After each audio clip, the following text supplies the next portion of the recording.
Hey friends, thanks for joining us. Help us out. Smash that subscribe button, leave a like, leave a comment. Tell us what you think. Benny, where can they find us on social media?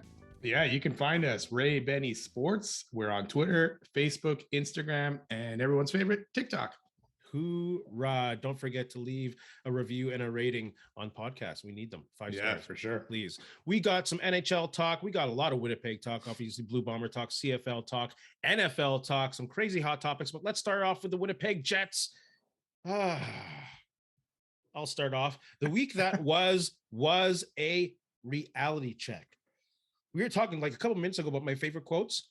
They are who we thought they were. Afraid to bang the table. Yeah. So I'm going to break the sound or something like that. I don't drop my drinks. But running this group back was foolish, and it reeks of laziness and just not caring. It's true. They did nothing. It's reality check. This is the group that they have. Obviously, they didn't change anything. It's still a toxic. They're giving up.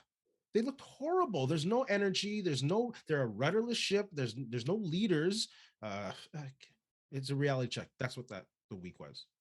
Yeah, maybe I shouldn't have actually bought into this team when I finally did. Right, I was so on the fence or on the other side of the fence for so long, and then I'm like, yeah, I'm on the bandwagon, and then yeah, someone give him a boot. Someone give him the boot to the face. I blame you for keep asking me all the time. So hey, I had to put the pressure on, and then look what happened.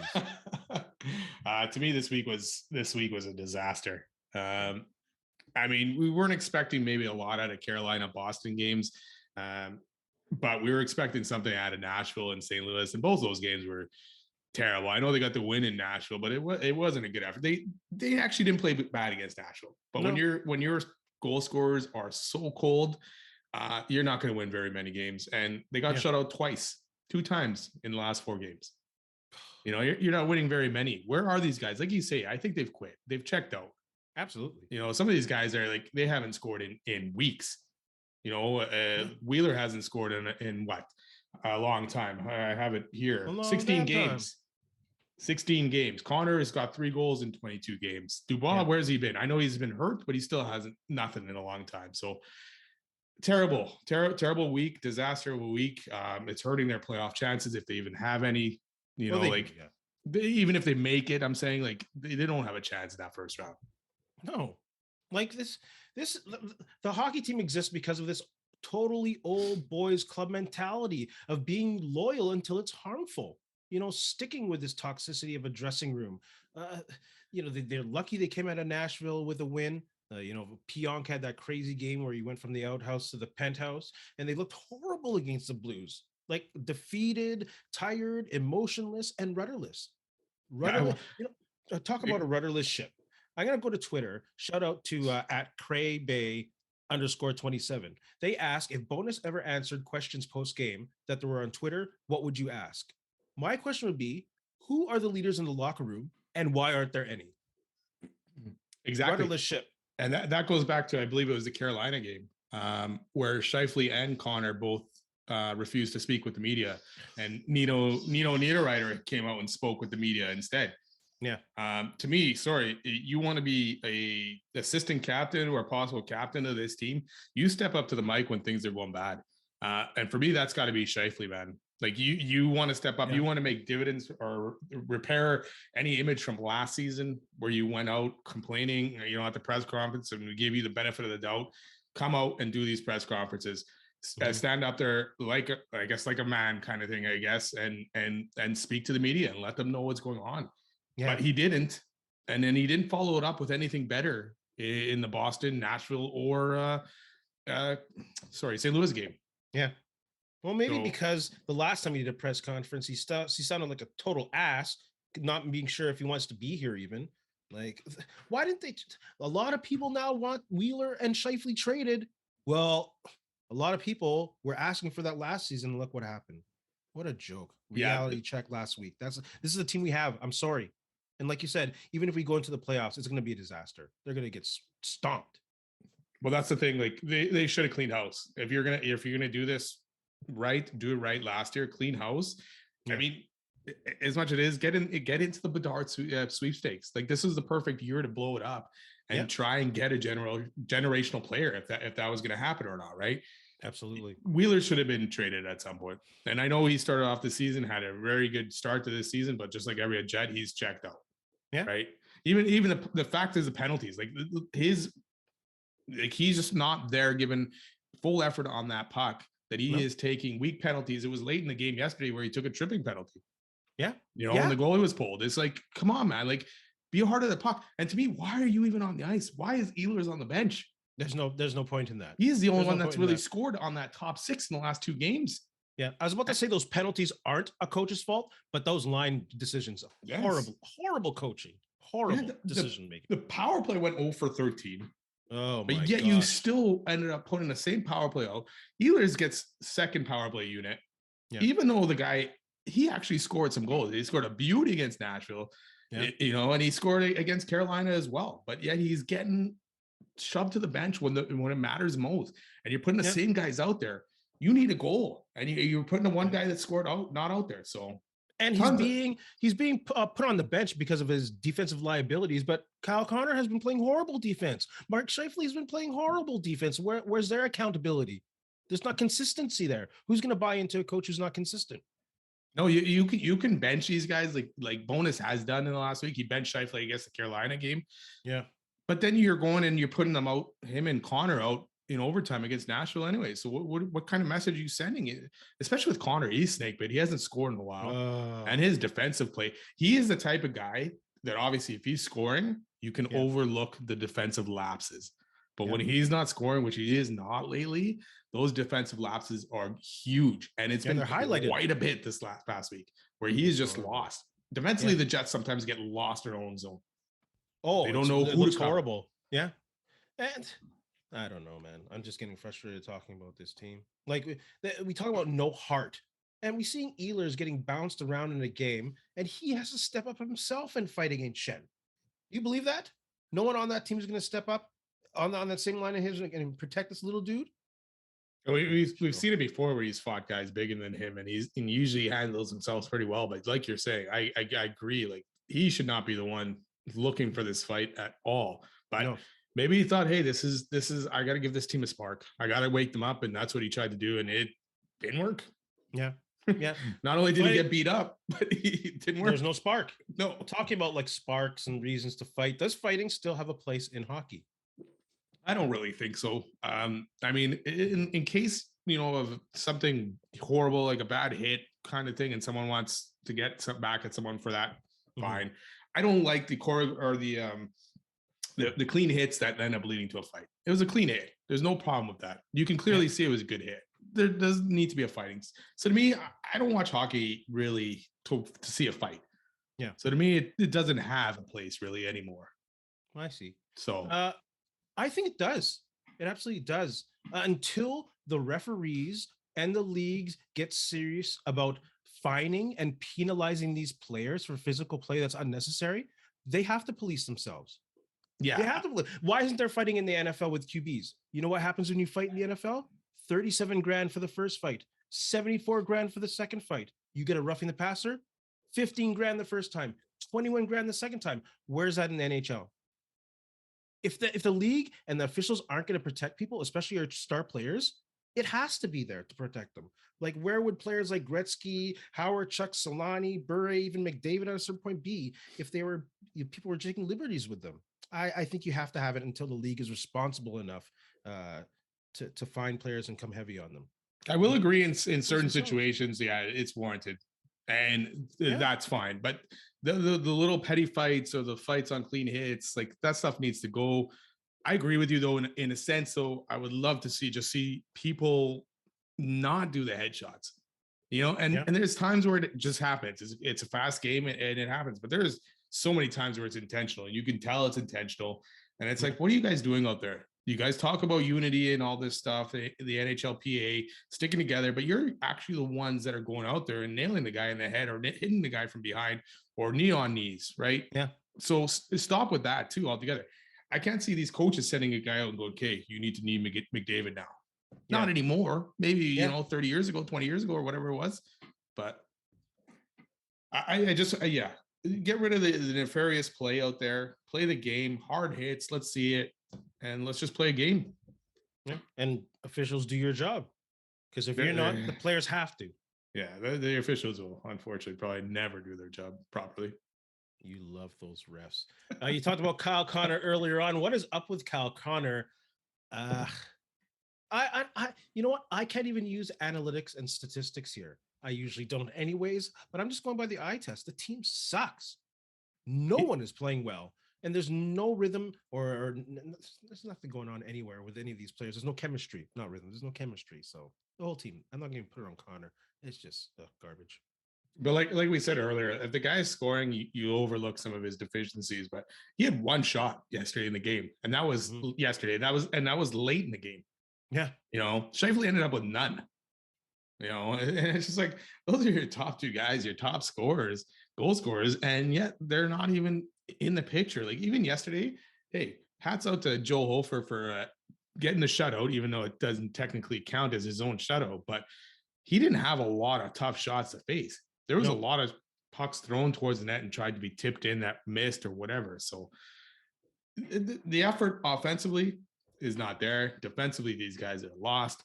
I don't know what Bonus is doing right now, but he needs to figure this out quick, or this ship is sinking. And if Calgary win tonight, go ahead. If Calgary win tonight, they're only within a couple points. So we haven't figured out what's up with Kyle Connor. No, Jets upcoming week. But that's the thing. It is a team. Has he checked out? Is he done? Is he not listening to what's going on in Bonus's head anymore? I don't know, man. Like he does not seem. Earlier in the year, he wasn't scoring, right?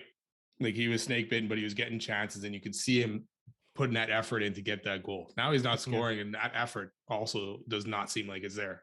So something's up with this team, and it's not good. Why don't you put what's his name on the first line center? Nemestikov. Drop Scheifele down to the second. Put Wheeler on the third line. Put Al Lowry on the fourth. Maybe you need to go back to. You guys put Appleton on the first line how many weeks ago, and now you're afraid to put Wheeler down to the third and put Appleton on the second? What is going on here, man? Well, Appleton is terrible too, though. So. Well, so is Wheeler, and he's getting old and useless, and his feet aren't moving. Sorry to say useless. I'm sorry to make it personal, but look, that's what I see as a fan. It might be time to maybe try and reunite Connor, Dubois, and Ehlers and see what they can do together. They had flashes and pretty good season last year together. Maybe it's time to put that one together and see what happens. And then throw Scheifele with Wheeler again and see where that goes. Then you guys should be on lines 1 and 2 and then build around them already, because it's ridiculous. Blow that core up while you have a chance at the playoffs this year. Speaking of chance at the playoffs this year, Jets upcoming week. If they were ever going to tie the playoff spot, this is the week to do it. Coyotes, Ducks, Kings, Sharks, Red Wings, and then Devils. Like, you got to take 4 of those. Take 4 of those wins, and you have a playoff spot. Have you seen the record of these teams lately, though?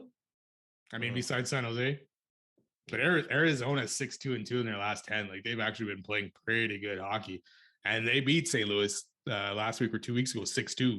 So. Yeah. They're actually playing way better hockey than the Jets, and have won 4 in a row, 6 of their last 8. But this is the week. It only gets harder after this week. This is the week. If you were looking a month back and you looked at this week going, okay, no matter what's happening with the Jets, if they go into this week, they should be able to beat Arizona. They should be able to beat the Ducks. Who knows with the Kings, but they should be able to beat the Sharks as well. Now I'm not so sure. Like, these teams are riding high. The Kings are on a roll lately. They haven't lost since February 26th, and now they got Korpisalo, who has shut down the Jets already twice this year and has only allowed 2 goals in 76 shots. Let's go. So yes, I do agree. Arizona, they need to beat. Ducks, they need to beat. They need to try and get at least a point against the Kings, and they need to beat San Jose. And beating the Red Wings would be nice too. Yes, and the Red Wings at that point hard. too. So yeah. I just hope these are the games they need to win, because they're winnable games. Yes. They're against teams that aren't in the playoffs, but we just saw them blow one against a team in the playoffs yesterday and barely beat one on Saturday. So, and they got to ride Halifax. Don't put Rittich in. I'm sorry. Do not put him in unless you're eliminated or you've got the spot. That's the thing. The Carolina game, they probably win that with Halifax in. Do you believe that? So we said it last week when we talked. Just ride Halifax. ride Hellebuyck until you've either clinched or you're eliminated. And then they switch right back to Radich. It's like, he's not there. He's not the type of guy that, has played good lately when he's been in. And you blew an opportunity to even steal a point out of that game. How can a know-nothing Wu-Tang Clan fan see that, and a guy who's been coaching for 50 decades can't? I don't understand what's going on, man. This is so frustrating. Rick Bowness was never a great coach. He had some good years in Dallas playing that system, and maybe the Dallas guys were just harder in that system to play against. And also maybe goaltending probably carried them more than they thought, right? So yeah, and they had players who actually cared. Yeah. So oh my goodness. These Jets are in trouble, man. Trouble. I know. Let's talk about. Sorry, before I say it, both the Ducks and the Kings tonight play the Flames this week. So and that's before the Jets play these teams. So hopefully, maybe they can help the Jets out a little bit. Yeah, it's quickly slipping out of the Jets' control. Yes. Oh my goodness. Before we move on to some CFL and Bombers talk, let's address James Reimer and the rainbow jerseys. I guess I'll go first. I really think this guy is a dink for not wearing these jerseys. Like, and then for using I'm going to use the Bible as an excuse to hate people. Like, give me a break. The jerseys are actually auctioned off with the proceeds going to adolescent counseling services. Like, these are services that save people's lives. And this asshole can't put his religion excuse behind him and help a good cause out. It's unbelievable. And it's not even, and even if he said no, fine, but this Bible excuse, give me a break. This guy makes me sick. I think every one of these guys think they can live behind this Bible excuse, and people will just go, okay, yeah, I hear you. But you know what? I can't say it any better than Brian Burke's response to this. Yeah. And his quote is, he's disappointed, paraphrase here a little bit, disappointed. But the biggest thing is he wishes players would understand that these sweaters are about inclusion and welcoming everybody. Yeah. Nothing else. A player wearing pride color or tape isn't endorsing a set of values or enlisting in cause. He is saying you are welcome here and you are in every single NHL building. That is it. You can't say it any better than that, than Brian Burke has said it right there. Absolutely. You're trying to make people feel welcome. If Reimer had a teammate right now who was gay, who was like, okay, this is my opportunity. We're going to wear these pride jerseys. I'm going to come out and say something. And now you got Reimer saying this. You're like, no, you know what? I'm not going to do it now because of this clown right here. Absolutely. And then his comments about Kadri and Muslim and all that stuff. It's like, dude, where are you going with this? Like, think about it. Think about it. That's all you got to do, man. Think about it. Use your brain. He doesn't think. Does this jerk work on Sunday? Exactly. Sinner, you're going to hell. Sorry, Reimer. What a clown. CFL Blue Bombers talk. Let's talk about something fun and good. Actually, it's not too fun. This is a hard situation with the CFL. A lot of people believe, and rightfully so, that Halifax is a pipe dream. An Electric Schooner team is possibly a disaster. If that is the case, and they are having trouble finding an owner and finding a place to play, where would be a good market to go for that 10th team? It's funny when you say that, because I just read today too that the league was thinking about owning the team and putting it in Atlantic Canada. I'm like, no. I mean, you're not the NFL for one thing. You don't have billions of dollars coming in and out. No. So that would be quite on shaky ground. We saw them own Montreal, and that was not a good thing, right? So no, I don't know, man. I was looking, besides, if you can't find anywhere else in Atlantic, I mean, where's your other options? Quebec City? Yeah. Like if you can get enough people behind that can also support the Owls, and then you could start maybe a nice rivalry with Quebec City, go back to the NHL days with that rivalry kind of thing. But to me, that's your only other option. That's who I'm picking. Like, Victoria also, but they're smaller than Halifax. Yeah. Quebec City has like 240, 250 more people than Halifax. And like you said, there's an automatic rivalry with the Owls. They already have a facility with Laval University. That's a 12,000 seat facility that they can just plug and play. Maybe upgrade the dressing rooms for now. And then if you want to have a Grey Cup or if you want to expand like they were planning on doing Halifax, you already have something solid there. Yeah. Like it's already CFL ready. If you want to be honest, for a market like Quebec City, and you have a great attachment to the Laval program that's legendary in not CIAU, whatever U Sports it is CIS. now. Yeah. No, the U Sports it changed. Oh yeah. Yeah. And tomorrow's going to be Can Sports. I don't know, but it would be a beneficial and exciting partnership. So I think Quebec City would be perfect. Yeah, it's finding that owner. You know what else is out there in Quebec besides Quebec or that time they're buying Montreal, right? Yo, that's a 2 million person city. They got to have more money in that. Come on now, for sure. Someone's got to own a team in Quebec City. That'd be pretty sweet. I'd go for that road trip. Yeah, I mean, and if the league is intent on, I think part of the problem is the league really wants to see that Atlantic team, right? That's Randy Ambrosi when he first started as commissioner, he was probably like, this is my goal, this is my dream. I need to make this happen. And now he's seeing it not probably happening. So he wants to push it over that line, but doing a league-owned team to force something in there. Take your blinders off. Go to Quebec City. The Maritimes thing. Come on now. Put on the shelf. Put on the shelf. We're going to talk about a little Blue Bomber fun talk. If you're choosing, we started this off with the triplets, quarterback, receiver, running back, but like Milt Stiegel is almost like an automatic. So we'll go for the quads. We'll go quarterback, wide receiver, running back, all time. Who are you taking from the Winnipeg Blue Bombers? I'll let you go first. You know, I know there's guys like Kenny Payne and all that, Dieter Brock, but I don't. I obviously didn't see Kenny playing or Dieter Brock. I don't really remember. So I'm going to go with a guy that I saw quite a bit, and the excitement was there. He had a bunch of yards. I'm going with Kahari Jones. I know he didn't end up with a Grey Cup or anything like that, but that offense with him at the helm was just something to watch and something exciting to watch. And it went well with Milt Stiegel, who was a great, obviously, wide receiver there. Yeah. Don't worry about not seeing them. Heck, if we're doing this for NFL, I take Jim Brown in a second, and I didn't see a lick of that guy. For quarterback, I'm going to take Ralph Dieter Brock. The guy was MOP or MVP at the time in the CFL in 80-81. He still owns the Bomber passing records for over 29,000 yards. So I'm going to go Ralph Dieter Brock for quarterback. Yeah, Kahari was second there, so almost. And to me, like Zach Claris obviously has the Grey Cups.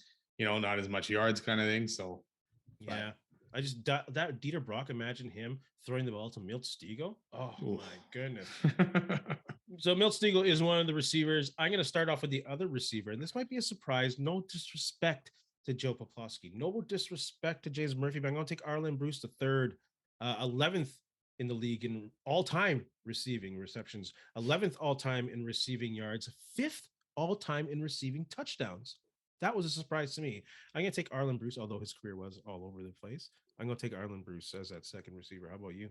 Yeah, I'm going with our guy, James Murphy. He's been on the podcast. Great interview. But you know what? He's one of those guys I remember from back in when I was younger, watching football and just enjoying watching him play. Yeah. And knowing that if he was having a wicked game, chances are the Bombers are winning. You know, and it was just he was so fun to watch. Yeah, he was one of the OG goats. Oh yeah. Like, oh my goodness, those 80s teams. Talking about 80s teams, we might have another player here at running back. I didn't pick him. I had to be a homer and take the Winnipegger, Andrew Harris, as the running back. Like, he was like the foundation that these championship teams were built upon. He's that Winnipegger that came home and helped get the team over the edge. So I can't go play, and he has a lot of yards. And he's a three times in a row Grey Cup winner and Canadian MOP, whatever, in the Grey Cup twice. Andrew Harris. I agree with you on that to a sense, but I'm going to take Charles Roberts. Fair. Man, that guy, he was just exciting to watch. And there was some Bomber teams, you know, around when he was playing that weren't very good, you know. Yeah. So, but he just always bring it. And to me, if that guy put in half the effort that probably Andrew Harris did, you know, what kind of player could he have been? Because he was those type of guys that could just go out there. He probably could have weighed 300 pounds and he still probably would have got those yards, you know, like he just didn't care about the workout side of things, right? No, he would have been like pinball. But I remember talking about Arlen Bruce. I remember seeing Arlen Bruce and Charles Roberts at Euphoria having a good time in Winnipeg, Canada. Free plug. Probably had a game the next day. Oh, probably. And rush for over 100. Yeah. Charles Roberts had 1,000-yard season every year except for his rookie year and his last year. That's crazy. And I'm still bitter about that last year that they traded him away before the 10,000. It was so mess seeing him in that BC uniform. It was so hard to watch that, and also at the same time watch him kind of not decline, but he just didn't have that step.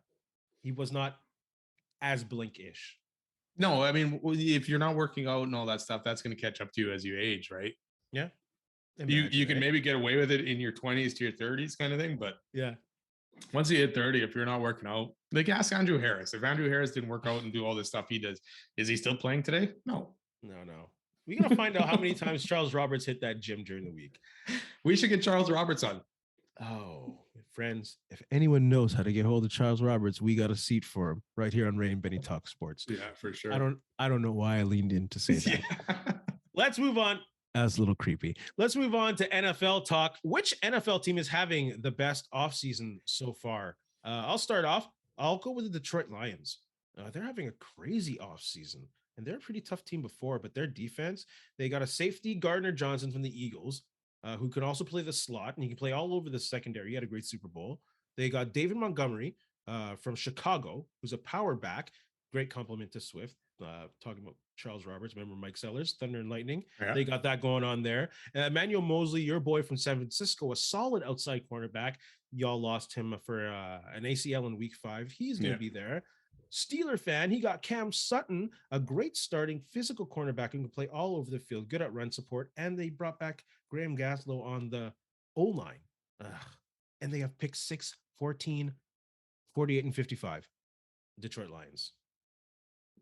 I'm probably going to regret this, but I am not that I'm agreeing with you, but I have them as well. And I don't know, like the Lions to me are just, they're a loser franchise, right? Yeah. And I'm thinking, okay, this is their year to finally do it. And I feel like they're just going to let everybody down. But I agree with you on this. Like all those moves, like they had a great offense.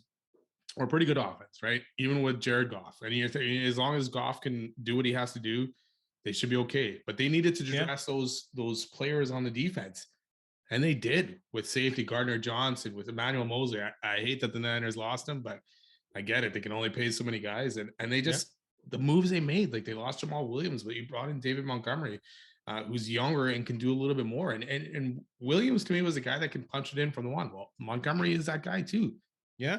So you didn't lose anything there. And like you say, all those draft picks now, if they can hit on those draft picks, that freaking Rams pick, I'm glad the Rams don't have it, being a Niner fan. But I mean, number 6. Yeah. And the Rams are thinking, wow, we're never going to finish that low. Right. And you did. Yeah. So to me, I got to agree. The Lions look like they're in the driver's seat, especially with the NFC North looking the way it is right now. Oh, yeah. Oh, exactly. This is their time. If it's not going to happen this year for the Lions, it's never going to happen. And I'm not saying Super Bowl, but I'm seeing a good season and playoffs getting better. Yes, absolutely. I'm cheering for them, Lions. I'm cheering for them. What? Why not? They're in the NFC. They've been horrible for so long. Like, I love that coach, Dan Campbell. He has all that great energy. Why not? I'll cheer for them. I just feel like, they're the Lions still. Unfortunately, in the back of my head, they're still the Lions. I know, but they just they got great receivers. They seem different. And this Graham Glasgow guy that they brought back from the O-line, he's a guy that they had before. Mm-hmm. Like, when's the last time you heard of someone wanting to go back to Detroit? Yeah, something's changed there. It's Dan Campbell, right? It's Dan Campbell, because even what did he coach Miami interim, right? Oh, no doubt, he was pumped. Yeah, that's right. And guys wanted to play for him. Yeah, and in New Orleans, guys wanted him. Guys followed him from New Orleans over, right? So, absolutely. Good for him. But that Gardner Johnson signing, for what they signed him for 1 year, $8 million or whatever is that threw me over the edge right there. Because once I saw that, I'm like, these guys right now, you can talk about Chicago, the Bears, and all the moves they've made, but we just don't know where that's going to go, right?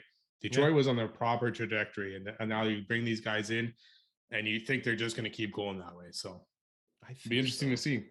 I think so. Is Ndamukong Suh still available? He is. I mean, he was with the Eagles last year. I think he just signed a 1-year deal, so maybe he's going back. Go back to Detroit. Everyone go back to Detroit. Barry Sanders, go back to Detroit. I love watching Barry, Detroit. come back. Barry. Let's stay in the NFC North. By the way, Detroit Lions fans, if you're watching, give us a subscribe. We just gave your team lots of love. Detroit Lions love. Subscribe below. Let's talk about Aaron Rodgers. We might not get Packer love here, but any which way, it doesn't matter. Right, wrong. He's a little frustrated. Trade with the Jets. Crazy happenings. Is Aaron Rodgers worth a first rounder? You lead this one off, man. Well, apparently his intentions, as he came out of his darkness retreat, is to play for the Jets and only the Jets. But no trade has been agreed on. Rodgers says that the Packers right now are holding things up with the trade compensation and all that. So yeah, his comments were fine. Like, I have no issue with him coming out, being honest. Like, I don't, the way he comes out and says stuff though, like even on Pat McAfee's show, and he just likes to flip it on other people all the time. Like, he's not the bad person.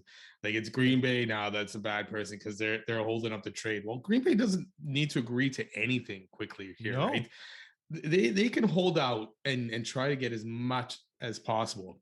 And if the trade doesn't go through, it only screws the Jets, doesn't screw the Packers. Yeah. You know, and apparently if they trade him after June 1st, it helps them cap-wise. So to me, your question, is he worth a first rounder? Not necessarily. I say no because we don't know if he's going to last longer than a year. If you knew Rodgers was going to stick around for at least a couple seasons, then yeah, total first rounder. Right now, maybe 20 to 30th pick kind of thing, first rounder, but nothing higher than that. But even right now, I'd be skeptical of sending a first. I don't think he's worth the first rounder.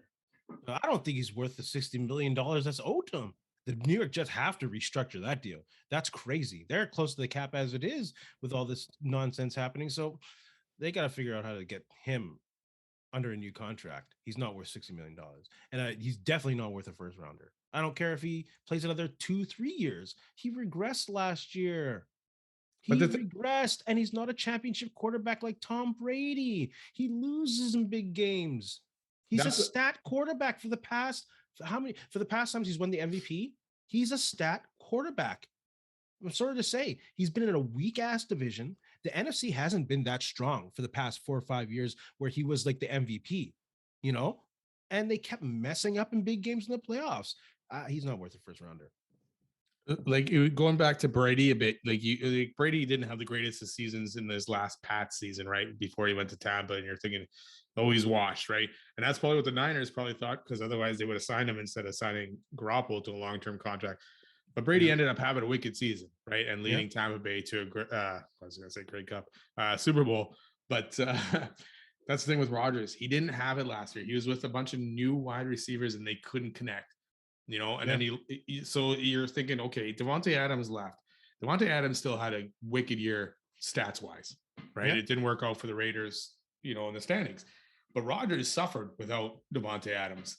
Yeah. And Rodgers was always good with the guy that could improvise, you know, like Jordy Nelson, all those guys, Driver, all those guys that would know Rodgers and his tendencies kind of thing. Absolutely. You're not going to get that in New York right away. I know they got Adam Lazard so he has some familiarity there, but you're not going to get that right away with these guys. So no, he may struggle like Favre did when he went to the Jets and struggled for a bit. So not worth a first rounder. Not worth a first rounder. Not worth a first rounder. But you know what? I don't even begrudge the Packers for sitting there going, send me a first and we'll see what happens. Why not? They have to see what they can get. They have to do what's best for their team. No. Let's move on to hot topics. Stephen A. Smith says the Rangers don't really count as a team that's contending for a championship. Thoughts on that? I'm not surprised at all, because this is how what do you want to call them? Sports personalities in the States think, right? Top personality. They care about football first, then basketball, then baseball, and then it's like hockey's way down at the bottom somewhere. They don't care. And to me, that's terrible. And that's why hockey won't grow as well as these other sports at all. Yeah, this is nonsensical. They have to force their employees to learn hockey. This is a major broadcast partner with the NHL. Like, come on, dude. Americans still have tails on the pucks on TV. I was watching the Jets game and there's a tail comment on the puck. Give me a break. Like, come on, grow up, ESPN. Learn some stuff about hockey, Stephen A. Smith. Talking about media outlets, Sportsnet excludes CFL teams Edmonton and Saskatchewan on St. Paddy's Day celebration of green jerseys. Thoughts on that? I think it's par for the course. Sportsnet has been trash coverage on the CFL since they've actually hit the airwaves. I'm not surprised that a company owned by Rodgers provides shitty coverage for Canadians. So it is what it is. Yeah, to me, not shocked at all. And you want to talk about Stephen A. Smith and them not caring about the NHL. That's how Sportsnet, TSN think about the CFL. They don't care about it. And it's unfortunate because there are two top sports stations in this country, and you want them to embrace this product that we have here that is Canadian, and it's pretty good football. Like, honestly, if you talk to a lot of people, even fans in the States that are kind of catching on and growing, they love it. Yeah. You know, and you can't get these two stations in Canada. Like, how do you have this poll on Twitter or wherever it was and not include the iconic jerseys of the Edmonton Elks, and Saskatchewan Roughriders, especially the Roughriders of all teams. Like, they're green. You know, like everyone wears this stuff all over Canada, man. Give me a break, Sportsnet. They've been off point on the CFL since day one. They don't care. And bottom line, they don't care. Adam Thielen signs with Carolina. Thoughts? Nah, this doesn't do anything for me, man. You know, like, I don't know who the quarterback is in Carolina. Is going to be Andy Dalton. Is going to be a rookie. Thielen was falling off last year already. The guy talks about, hey, I went here to win and win a Super Bowl. It's best for my family. It's like, dude, you went there because they gave you the most money. And that's absolutely. Yeah. It's almost time to retire. Get your money before you have to retire, but it sucks being forced to retire. So careful. There must have been other suitors, but yeah, Carolina, for some reason, paid a lot of money for an aging and hurting receiver. Yeah, 3-year deal, and they gave him a bunch of guaranteed. So yeah, why wouldn't you take it? Stupid. Where's the best spot for OBJ to land? I'm gonna go with Kansas City. Wow, I put Kansas City too. Why Kansas City? Because you know what? He's not gonna get that long-term contract that he wants. Yeah. So take the 1-year deal in Kansas City, play with the best quarterback in the league, who needs wide receiver help, and build from there. You're 31. People don't believe that or have faith in you anymore that you can do what you used to do. Go prove it, and maybe sign an incentive-laden deal, but it could lead to greener pastures after the season. I'm going to mention my B team, Baltimore, if they can stick on to Lamar Jackson. Benny, you got a brickhead? Yeah, I'm going to go with Carson Briere. You're my brickhead of the week. I know he's young, and it's tough to bang on these young guys because you hope they can learn from situations and that. But when you're tossed in a wheelchair down a flight of stairs at a bar where the bathroom is downstairs, and the person needs to be carried downstairs just to go to the bathroom.